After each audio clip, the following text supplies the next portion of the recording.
കർത്താവിന്റെ നാമം വാഴ്ത്തപ്പെടുമാറാകട്ടെ. ദൈവകൃപ എന്ന വിഷയമാണല്ലോ നാം പഠിക്കുന്നതിനായി തിരഞ്ഞെടുത്തിരിക്കുന്നത്. അനേക വേദഭാഗങ്ങളിൽ ദൈവകൃപ വർണ്ണിച്ചിട്ടുള്ളതായി നമുക്ക് പഴയ നിയമത്തിലും പുതിയ നിയമത്തിലും കാണുവാൻ കഴിഞ്ഞു. ഇത് കേവലം ഒരു പുതിയ നിയമ ആശയം മാത്രമല്ല, കാലാകാലങ്ങളായി ദൈവം തിരഞ്ഞെടുത്ത തന്റെ ശുശ്രൂഷന്മാരുടെ മേൽ ദൈവകൃപ പകർന്നു നൽകി എന്നുള്ളത് വളരെ വാസ്തവമായ ഒരു സംഗതിയാണ്. ദൈവിക ദർശനം കിട്ടിയപ്പോൾ പഴയ നിയമത്തിൽ ദൈവം മഹാകരുണയും കൃപയും നിറഞ്ഞവനായി നിലകൊള്ളുന്നു. അതാണ് ദൈവത്തിന്റെ മഹത്വത്തിന്റെ ഒരു ഭാഗം. Part of God's glory is the grace of God. In a way, all of God's glory is grace of God. Titus എഴുതിയ ലേഖനം 2:11-14 വാക്യങ്ങൾ നാം അനവധി പ്രാവശ്യം ചിന്തിച്ചു. സകല മനുഷ്യർക്കും രക്ഷാകരമായ ദൈവകൃപ ഉദിച്ചുവല്ലോ. അവിടെ 3 മുതൽ 7 വരെയുള്ള വാക്യങ്ങളിൽ അതോട് ചേർത്ത് വേണം ഈ ഭാഗങ്ങൾ പഠിക്കുവാൻ. മുമ്പേ നാം ബുദ്ധികെട്ടവരും അനുസരണമില്ലാത്തവരും എന്ന് തുടങ്ങി നവീകരണം കൊണ്ടും തന്നെ അവസാനിപ്പിക്കുന്ന ആ വലിയൊരു പാസേജിൽ അതിലെ വളരെ മനോഹരമായ ഒരു പദമാണ് ദൈവകൃപ എന്നുള്ളത്. മനുഷ്യബുദ്ധിക്ക് മനസ്സിലാക്കുവാൻ പ്രയാസമാണത്. നാം എല്ലാവരും പല തരത്തിൽ ജീവിതത്തെ വീക്ഷിക്കാറുള്ളവരാണ്. പ്രത്യേകിച്ച് ഓരോ പ്രവൃത്തിയോടുള്ള ബന്ധത്തിൽ പ്രവർത്തിക്കുമ്പോൾ നമുക്ക് കിട്ടുന്ന പ്രതിഫലം അല്ലെങ്കിൽ കൂലി, അങ്ങനെ നാം ജീവിതത്തിന്റെ പ്രവർത്തന മുഖങ്ങളെ കാണാറുണ്ട്. ജോലി ചെയ്യുന്നു, കൂലി വാങ്ങുന്നു. 2, നമ്മ ഓട്ടക്കളത്തിൽ ഓടുക അല്ലെങ്കിൽ മത്സരിക്കുക. ജയിക്കുമ്പോൾ നമുക്ക് കിരീടങ്ങൾ ലഭിക്കും. എന്നാൽ പ്രവർത്തനത്തിന് കൂലിയോ പ്രതിഫലമായ ട്രോഫിയോ മറ്റ് പ്രശംസാ പത്രങ്ങളോ അല്ല നാം ഇവിടെ ചിന്തിക്കുന്ന കൃപ എന്ന വിഷയം. അത് അൺമെറിറ്റഡ് ഫേവർ ആണ്. It is not wage, it is not a trophy, it is not a reward, it is a grace. അതിന് നാം അർഹതയില്ലാത്ത ദാനം അൺമെറിറ്റഡ് ഫേവർ എന്ന് പറയും. യോഗ്യതയില്ലാത്ത നമുക്ക് ലഭിക്കുന്ന ദൈവത്തിന് ദാനം. നാം ഒരു സ്ഥാപനത്തിൽ 20, 30, 50 വർഷം ജോലി ചെയ്യുമ്പോൾ ആ വർഷങ്ങളെ നാം അതിനെ ഓർക്കുകയും ചിന്തിക്കുകയും ധ്യാനിക്കുകയും ചെയ്യുമ്പോൾ അവിടെ നിലനിന്ന് പ്രവർത്തിക്കുവാൻ നമ്മെ സഹായിച്ച ദൈവകൃപയെ ഓർത്താണ് നാം സ്തോത്രം ചെയ്യുന്നത്. നാം അവിടെ നിന്ന വർഷങ്ങളുടെ ആഘോഷമല്ല, അതിന് പകരമായി അവിടെ നമ്മെ നിലനിർത്തിയ ദൈവകൃപയെ ഓർത്താണ് നാം ദൈവത്തെ സ്തുതിക്കുന്നത്. കാരണം നമ്മുടെ അധ്വാനത്തെ, നമ്മുടെ പ്രവർത്തനത്തെ ഒരു പ്രശംസാപത്രം കൊണ്ട്, ഒരു അംഗീകാരപത്രം കൊണ്ട് അതിന്റെ കാര്യശേഷിയെ നാം അളക്കുകയല്ല. പ്രത്യുത പിന്നിട്ട വർഷങ്ങളിൽ നമ്മെ നയിച്ച നിലനിർത്തിയ ദൈവകൃപയെ ഓർത്താണ് നാം ദൈവത്തിന് സ്തോത്രം കരയിച്ചത്. പലപ്പോഴും കൃപ എങ്ങനെ വർണ്ണിക്കണമെന്ന് നമ്മളിൽ പലർക്കും അറിയില്ല. ഞാൻ ഇപ്രകാരം ഒരു ചെറിയ കഥ കൊണ്ട് അത് വിശദമാക്കാം. ഒരു രാജാവിന്റെ മകനെ ഒരാൾ കൊലപ്പെടുത്തി എന്ന് കരുതുക. കുറ്റവാളി ഇപ്പോൾ തടവിലായിരിക്കുന്നു. ഈ കൊലയാളി തടവിൽ കിടക്കുമ്പോൾ പെട്ടെന്ന് രാജാവിന്റെ ഒരു കുറിപ്പടി തടവറയിൽ ലഭിക്കും. ഞാൻ നിന്നെ എന്റെ മരിച്ചുപോയ മകന് പകരമായി ദത്തെടുക്കുന്നു. ഈ ഒറ്റ വിഷയം കൊണ്ട് തന്നെ നമുക്ക് കൃപ എന്താണെന്ന് മനസ്സിലാക്കുവാൻ സാധിക്കും. അതുകൊണ്ടാണ് ജോൺ ന്യൂട്ടൺ അത്ഭുതകരമായ ദൈവകൃപ, അമേസിംഗ് ഗ്രേസ് എന്നതിനെ ദൈവത്തിന്റെ മഹാകാരുണ്യം എന്ന് വിശേഷിപ്പിച്ചു. ദൈവകൃപ മനസ്സിലാക്കുവാൻ മനുഷ്യശക്തിക്ക് പലപ്പോഴും സാധ്യമാകുന്നില്ല. അതിന് കാരണം നാം ആയിരിക്കുന്നത് ഒരു കൃപയുടെ അന്തരീക്ഷത്തിലല്ല, പലപ്പോഴും നാം ജീവിക്കുന്നത് എന്ന് തന്നെ പറയാം. കൃപ എന്ന് എല്ലായിടത്തും നാം പേരെടുത്തുണ്ടെങ്കിലും, വ്യക്തികളെ പേര് വിളിക്കുന്നെങ്കിലും, ഗ്രേസ് എന്ന് സ്ഥാപനങ്ങൾക്കും വീടിനും മറ്റു പലതിനുമൊക്കെ നാം നാമകരണം ഇടുന്നുവെങ്കിലും, പക്ഷെ പൊതുവെ കണ്ടുവരുന്ന ഒരു ചുറ്റുപാട് കൃപയുടെ ഒരു അന്തരീക്ഷം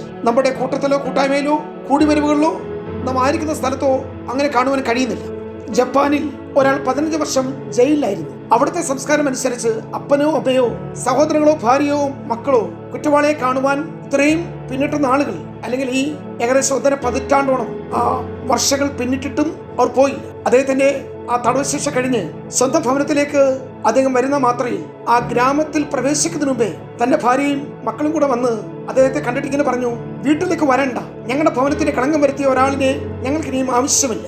കാരണം അങ്ങനെയുള്ള ഒരു ചുറ്റുപാടിലാണ് ഇന്ന് നാമും പാർക്കുന്നത്. എവിടെ നോക്കിയാലും നമുക്ക് കൃപയില്ലെന്ന് തോന്നും. നാം ലോകത്തിലേക്ക് കണ്ണുകൊടുക്കുമ്പോൾ കൃപയുടെ ഒരു സാധ്യതയും, ഒരു അനുഭവവും, അതിന്റെ ഒരു സന്തോഷവും, അതിന്റെ ഒരു ആവശ്യകതയും, അതിന്റെ ഒരു പ്രാധാന്യതയും നമുക്ക് അധികം കാണുവാൻ കഴിയുന്നില്ല. ഇനി നമുക്ക് ദൈവസഭയിലേക്ക് ഒന്ന് നോക്കിയാലോ, അവിടെയും ഇത് തന്നെയാണ് സ്ഥിതിവിശേഷം. അഭക്തനെ നീതീകരിച്ച, പാപിയെ രക്ഷിച്ച, ശത്രുക്കളെ സ്നേഹിച്ച, ദൂരസ്ഥന്മാരെ സമീപസ്ഥരാക്കിയ, എല്ലാ കടവും ഇളച്ചു കൊടുത്ത ദൈവകൃപയുടെ സുവിശേഷം ഇന്ന് വളരെ വിരളമാണ്. ഇത്രയുള്ളൂ. പാപിയെയും അഭക്തനെയും ബലഹീനരെയും ശത്രുക്കളെയും അധർമ്മികളെയും ക്രൂശ് മുഖാന്തരം യോഗ്യരാക്കി തീർത്ത രക്ഷയുടെ സന്ദേശം എന്ന ദൈവകൃപയുടെ സുവിശേഷത്തിന് എവിടെയോ ഒരു വിഘാതം ഉണ്ടായിരിക്കുന്നു. അതിന് പകരം നാം പ്രസംഗിക്കുന്നത് ബുദ്ധിപരമായിട്ടുള്ള കാര്യങ്ങൾ, അറിവ്, ശാസ്ത്രം, നേട്ടങ്ങള്, നമ്മുടെ താൽക്കാലികമായ സന്തോഷങ്ങള്, ഭൗതികത, ലൗകികത, അപ്പോൾ തന്നെ മാനുഷ്യവശങ്ങള്, ക്രിസ്ത്യാനിത്വത്തിന്റെ മാനവികത, സമ്പത്തിന്റെ ദൈവശാസ്ത്രം, വിജയങ്ങളെ കുറിച്ച്, മോട്ടിവേഷൻ, എന്തെല്ലാം വന്ന് കയറി. പോസിറ്റീവ് തിങ്കിങ്, പ്രിയമുള്ള ഒരു വിശ്വാസത്തിനും കൃപയ്ക്കും ക്രൂശിനും പുതിയ നിയമ സത്യങ്ങൾക്ക് പകരം നാം മാനുഷ്യമായി എന്ത് മൂല്യമുള്ളതും വിലയുള്ളതും പറഞ്ഞാലും ഉപ്പിനോളം വരികയില്ല, ഉപ്പിലിട്ടത്. ദൈവസഭകളുടെ സ്ഥിതി ഒട്ടും വിഭിന്നമല്ല. അത് പറയാനാണ് ഇത്തരത്തിൽ ഈ കാര്യങ്ങൾ സൂചിപ്പിച്ചു. ഒരിക്കൽ ഇങ്ങനൊരു കഥ കേട്ടിട്ടുണ്ട്. ജീവിതത്തിൽ തെറ്റ് സംഭവിച്ച അല്ലെങ്കിൽ വഴുതിപ്പോയ ഒരു സ്ത്രീ അവൾ ഒരു തെരുവിൽ യാചിച്ചുകൊണ്ട് നിൽക്കുകയാണ്. ആ സമയത്ത് ഒരു ദൈവദാസൻ ചോദിച്ചു, നിങ്ങളുടെ അടുത്തൊരു ആലയമുണ്ടല്ലോ, അവിടെ എന്താ പോകാത്തത്? അപ്പോൾ ആ സ്ത്രീ ഇപ്രകാരം മറുപടി പറഞ്ഞു, ഇപ്പോൾ തന്നെ ഞാൻ കുറ്റബോധം കൊണ്ട് നിറഞ്ഞിരിക്കുകയാണ്. അവിടേക്ക് ചെന്നാൽ ഞാൻ വീണ്ടും തകർന്നു പോകും. കാരണം ദൈവമക്കൾ എന്ന് പറയപ്പെടുന്ന സമൂഹം പോലും ദൈവകൃപ നൽകുന്നവരല്ല. We are not people of grace. ഇങ്ങനെയുള്ള സമൂഹത്തിൽ പാർക്കുമ്പോൾ കൃപ എന്താണെന്ന് മനസ്സിലാക്കുവാൻ പ്രയാസമാണ്. ഇതുപോലെ ജീവിതത്തിൽ തകർന്നുപോയ ഒരു സ്ത്രീയോട് ആ സഭാ ശുശ്രൂഷകന്റെ കുടുംബാംഗങ്ങൾ വന്നിട്ട് ഇപ്രകാരം പറഞ്ഞു. ഇത്രയും ദൈവസ്നേഹം അനുഭവിച്ചിട്ടും ഇത് സംഭവിച്ചല്ലോ എന്ന് കുറ്റപ്പെടുത്തിയപ്പോൾ ആ സ്ത്രീ നൽകിയ മറുപടി വളരെ വേദനയോട് മാത്രമേ നമുക്ക് ഉൾക്കൊള്ളുവാൻ കഴിയൂ. എന്റെ തോളിൽ കൈയിട്ടിട്ട് സ്നേഹത്തോടൊരു വാക്ക് പറഞ്ഞിരുന്നുവെങ്കിൽ എന്റെ ഹൃദയത്തിന് ആശ്വാസവും എനിക്ക് ദൈവാത്മാവിന്റെ ഒരു ഉപദേശത്താൽ ഞാൻ യഥാസ്ഥാനപ്പെടുകയും ചെയ്യുമായിരുന്നു. പിന്നത്തേതിൽ അതേ ദേവദാസന്റെ തന്നെ വളരെ സ്നേഹത്തോടുള്ള ആ ദേവദാസന് തന്റെ കുടുംബവും ആ സഹോദരിക്ക് സമയം നൽകി, സ്നേഹം നൽകി ദൈവകൃപയിലേക്ക് മടക്കിക്കൊണ്ടുവരുവാൻ അവളെ സ്നേഹത്തിന്റെ ആത്മാവിൽ ചേർത്ത് പിടിച്ചപ്പോൾ അവർ നൽകുന്ന സ്നേഹം ദൈവകൃപയുടെ ഒരു ലാളനയാണെന്ന് അപ്പോഴാണ് സഹോദരിക്ക് ദൈവകൃപയുടെ ശക്തി മനസ്സിലാക്കി. ഇന്നലെകളുടെ തെറ്റുകളെ ഓർത്ത് വീണ്ടും ഇന്ന് കുറ്റപ്പെടുത്താതെ നാളെയിലേക്ക് അവളെ യഥാസ്ഥാപനപ്പെടുത്തുവാൻ ആ ദേവദാസൻ പിന്നത്തേതിൽ കഴിഞ്ഞു എന്ന് കേട്ടിട്ടുണ്ട്. നമ്മുടെ ചുറ്റുപാടിലും നമ്മുടെ സമൂഹത്തിലും നമുക്കറിയാവുന്ന പലരും കൃപയുടെ വാക്കുകൾ, കൃപയുടെ ദൂതുകൾ പറയുവാൻ വിമുഖരാണ്. അങ്ങനെയുള്ളവരെ നമ്മുടെ സമൂഹത്തിൽ കണ്ടുകിട്ടുവാൻ വളരെ പ്രയാസമാണ്. Very few people with the spirit of grace. അങ്ങനെയുള്ള സമൂഹത്തിൽ പറക്കുമ്പോൾ കൃപ എന്താണെന്ന് വാസ്തവത്തിൽ മനസ്സിലാക്കുവാൻ നമുക്കും പ്രയാസമാണ്. പ്രിയമുള്ളവരെ, ഞാൻ ദീർഘമാക്കുന്നില്ല. കുറ്റപ്പെടുത്തുവാൻ, മുൻവിധിയോടെ സംസാരിക്കുവാൻ, തെറ്റിനെ കുറിച്ച് മാത്രം ആവർത്തിച്ച് നമ്മളോട് ചൂണ്ടിക്കാണിക്കുവാൻ, ശരിയായില്ല എന്ന് എപ്പോഴും നമ്മളോട് സംവാദിക്കുവാൻ ധാരാളം പ്രിയമുള്ളവർ നമ്മുടെ കൂടെയും ചുറ്റുപാടിലുണ്ട്. എന്നാൽ കൃപയുടെ ഒരു ആത്മാവ് വ്യത്യസ്തമാണ്. അത് ശമര്യക്കാരത്തെ സ്ത്രീയോടും സ്നേഹം പകർന്നു നൽകി അവരുടെ മലയിലുള്ള ആരാധനയുടെ ജീവിതത്തെക്കുറിച്ച് വെളിപ്പെടുത്തിയ കർത്താവ് മലയിലുള്ള ആരാധനയുടെ മെച്ചം കൊണ്ടാണ് അവിടെ ജീവിതത്തിൽ പുരുഷന്മാരുടെ എണ്ണം കൂടിയതെന്ന് നൽകിയ ഒറ്റ വെളിപ്പാട് ആ സഹോദരിയെ യേശു ലോകരക്ഷകനെന്ന്, മശികയാണ്, പ്രവാചകനാണെന്ന് തിരിച്ചറിയാൻ ഇടയാക്കി. ഒരു ചെറിയ വെളിപ്പാട്. കർത്താവ് ആ സഹോദരിയുടെ സത്യം വെളിപ്പെടുത്താതിരുന്നില്ല. പ്രവാചക ദൂതുകൾ മറച്ചു വെച്ചില്ല. എത്ര പേർ നിന്റെ ജീവിതത്തിൽ കയറി ഇറങ്ങിയിട്ടുണ്ടെന്ന് വളരെ വ്യക്തമായി കർത്താവ് വെളിപ്പെടുത്തി. പ്രകാരം സംസ്കാരത്തിലും പുരുഷന്മാർ ഇത്രയധികം സ്വാധീനമുള്ള സ്ത്രീയെ റിയൽ വർഷിപ്പ്, ട്രൂ വർഷിപ്പ് യേശു വെളിപ്പെടുത്തി കാണിച്ചു. അല്ലാതെ ഭർത്താക്കന്മാരെ ഉപേക്ഷിക്കാനോ ഉപേക്ഷണപത്രം കൊണ്ടുവരുവാനോ നല്ല നടപ്പോ നല്ല ശീലങ്ങളോ ഒന്നും കർത്താവ് പറഞ്ഞില്ല. ഇതിനേക്കാൾ വലിയ മെച്ചമായിട്ടുള്ള, അവൾ ഇന്നലെ അനുഭവിച്ചതിനേക്കാൾ ഉന്നതമായിട്ടുള്ള ആരാധനയുടെ, ദൈവമഹത്വത്തിന്റെ, ദൈവ തേജസ്സിന്റെ ഒരു വലിയ വെളിപ്പാട് ആ സഹോദരിക്ക് കർത്താവ് നൽകി. നമ്മുടെ വീട്ടിലേക്ക് മടങ്ങി വരുന്ന ഇളയ മകൻ ഇപ്പോൾ അവനെ ആരും അറിയുന്നില്ല. ഒരാളുടെ കല്ലും അവന്റെ ശരീരത്തിൽ പതിക്കുന്നില്ല. പക്ഷെ അതിന് പകരം ആ വീട്ടിലെ പിതാവിന്റെ ചുംബനമാണ് അവന്റെ മുഖത്ത് ഇപ്പോൾ വന്ന് പതിക്കുന്നത്.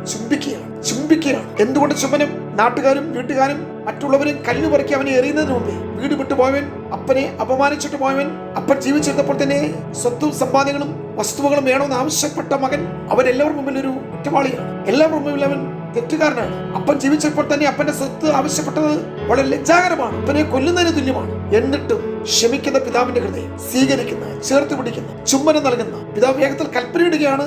വേഗത്തിൽ ആട്ടിൻ, വേഗത്തിൽ കാലിലിടുവാൻ ചെരുപ്പ്, വേഗത്തിൽ കയ്യിൽ വിരലിലിടുവാൻ പൊന്മോതിരം, വേഗത്തിൽ നിലയിലേക്ക്. ക്രൈസ്തവ, ഇതാണ് കൃപയുടെ ഒരു കൽപ്പന. പ്രിയമുള്ളവരെ, കല്ല് കൊണ്ട് കൊല്ലുവാൻ ഓടിച്ചുകൊണ്ട് വന്ന സ്ത്രീ പോലും ഇപ്പോൾ ജീവിച്ച് അവർ നിത്യജീവന്റെ ഓഹരിക്കാരായി തീർന്ന സാക്ഷ്യം യോഹന്നാന്റെ സുവിശേഷം 9-ാം അധ്യായത്തിൽ കാണുന്നു. ഞാനിങ്ങനെ പറയാറുണ്ട്, കല്ലുകളുടെ ഇടയിൽ നിന്ന് യേശു ആ സഹോദരന്റെ ജീവനെ രക്ഷിച്ചു. കൈ പോകുന്നില്ല. എല്ലാവരും കല്ലുകൾ താഴേക്ക്.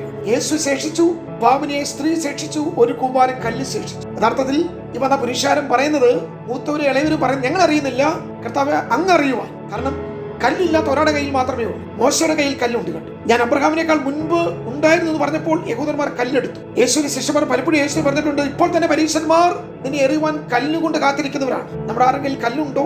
കൊല്ലുന്ന ശുശ്രൂഷയാണോ ഉള്ളത്? നിങ്ങളുടെ ഭാവം കൊണ്ട്, വാക്കുകൾ കൊണ്ട്, സന്ദേശങ്ങൾ കൊണ്ട്, ദൂതുകൾ കൊണ്ട്, പ്രവൃത്തി കൊണ്ട് മറ്റവരെ കൊല്ലുന്ന ശുശ്രൂഷയാണോ, അതോ ജീവിപ്പിക്കുന്ന ആത്മാവിന്റെ ശുശ്രൂഷയാണോ? അതാണ് കൃപയുടെ ശുശ്രൂഷ. നമുക്ക് കൃപയുടെ സഹായികളായി തീരാം. ഈ കൃപ നമ്മെ ഉയർത്തുവാൻ, മാനിക്കുവാൻ ശക്തമാണ്. ദൈവകൃപയുടെ സന്ദേശവാഹകരായി നമുക്ക് തീരാം. ദൈവം നമ്മെ സഹായിക്കട്ടെ. God bless you.